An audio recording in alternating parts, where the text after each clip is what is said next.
नुकत्याच बिहार विधानसभा निवडणुका पार पडल्या। एनडीए ने दणदणीत विजय मिळवत विरोधकांना भुईसपाट केलं।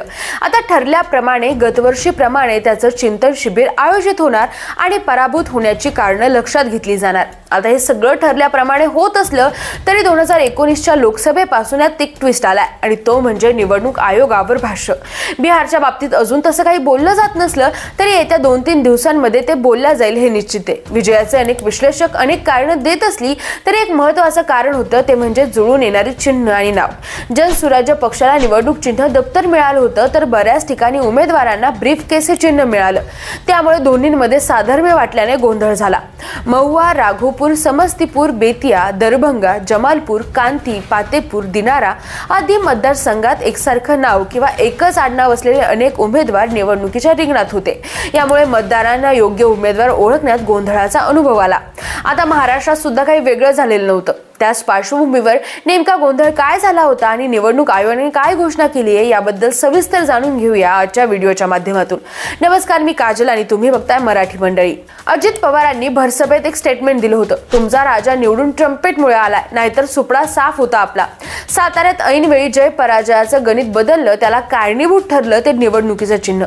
त्यामुळे शरद पवार गटाचे उमेदवार शशिकांत शिंदेंचा घात झाला तर भाजपच्या उदयनराजे भोसलेंचा विजय झाला।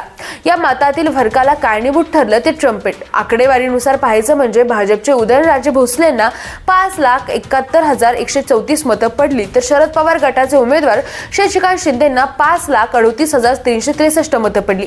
या दोघांमध्ये फरक होता 32,771 मतांचा। इथे एक मोठा ट्विस्ट होता, कारण फक्त 32,000चा असला तरी संजय गाडेंच्या ट्रम्पेटला 35,311 मतं मिळाली होती, फक्त निवडणूक चिन्हामुळे।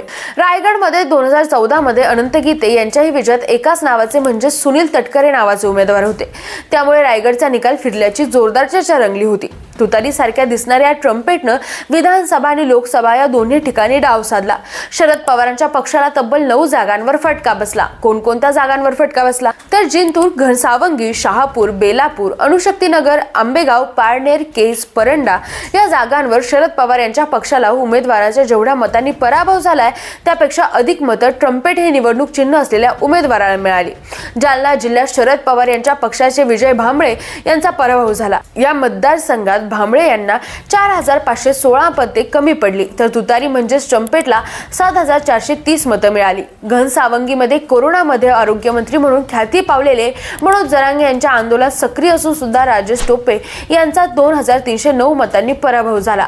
येथे ट्रम्पेट या चिन्हाला 4,830 मतं मिळाली। शहापूर येथे शरद पवार यांच्या पक्षाचे पांडुरंग बरोरा यांचा 1,672 मतांनी पराभव झाला। येथे ट्रम्पेटला 3,892 मते मिळाली। बेलापूरमध्ये शरद पवार यांच्या पक्षाचे संदीप नाईक यांचा अवघ्या 377 मतांनी पराभव झाला तर येथे ट्रम्पेटला 2,860 मतं मिळाली। अणुशक्तीनगर येथे फाद अहमद यांचा 3,378 मतांनी पराभव झाला तर तेथे तुतारीला एकूण 4,075 मतं मिळाली। देवदत्त निकम, राणी लंके, राहुल मोटे या दिग्गजांचाही पराभव यासारख्या दिसणाऱ्या ट्रम्पेटमुळे झाला। निवडणूक आयोगावर वारंवार आक्षेप घेऊन शरद पवारांनी या चिन्हासंदर्भात निर्णय घेण्याची विनंती केली होती। अखेरीस महाराष्ट्रात स्थानिक स्वराज्य संस्थांच्या निवडणुकीच्या पार्श्वभूमीवर निवडणूक आयोगाने हे चिन्ह रद्द केलंय। त्यासोबतच सारखे वाटणारे नाव सुद्धा टप्प्याटप्प्याने सुधारले जातील असं स्पष्ट केलंय। यावर प्रतिक्रिया देताना शरद पवार यांनी म्हटलंय की लोकसभा आणि विधानसभा निवडणुकीत या चिन्हांमुळे कार्यकर्त्यांना आणि मतदारांना मोठा गोंधळ निर्माण झाला। त्यांची राजकीय किंमत पक्षाला चुकवावी लागली होती। हा निर्णय जर आधीच घेतला गेला असता तर आज महाराष्ट्रातील आणि देशातील राजकीय चित्र नक्कीच वेगळं असतं। शेवटी उशिरा सुचलेलं शहाणपण असं याला म्हणावं लागेल। निवडणूक चिन्हातून पिपाणी म्हणजेच ट्रम्पेट हे चिन्ह कायमचं वगळल्याबद्दल निवडणूक आयोगाचे आभार। हा निर्णय लोकशाही आणि स्वच्छ निवडणूक प्रक्रियेसाठी एक सकारात्मक पाऊल आहे। मतांची विभागणी यामुळे नक्कीच टळेल हे निश्चित, पण बिहार एखादी घेणाऱ्या भाजप पुढे यावेळी लक्ष आहे महाराष्ट्र। त्यामुळे भाजपच्या या ताकदीपुढे राज्यातील विरोधी पक्ष तग धरतील का याबद्दल तुम्हाला काय वाटतंय कमेंट करून नक्की कळवा आणि बघत राहा मराठी मंडळी। धन्यवाद।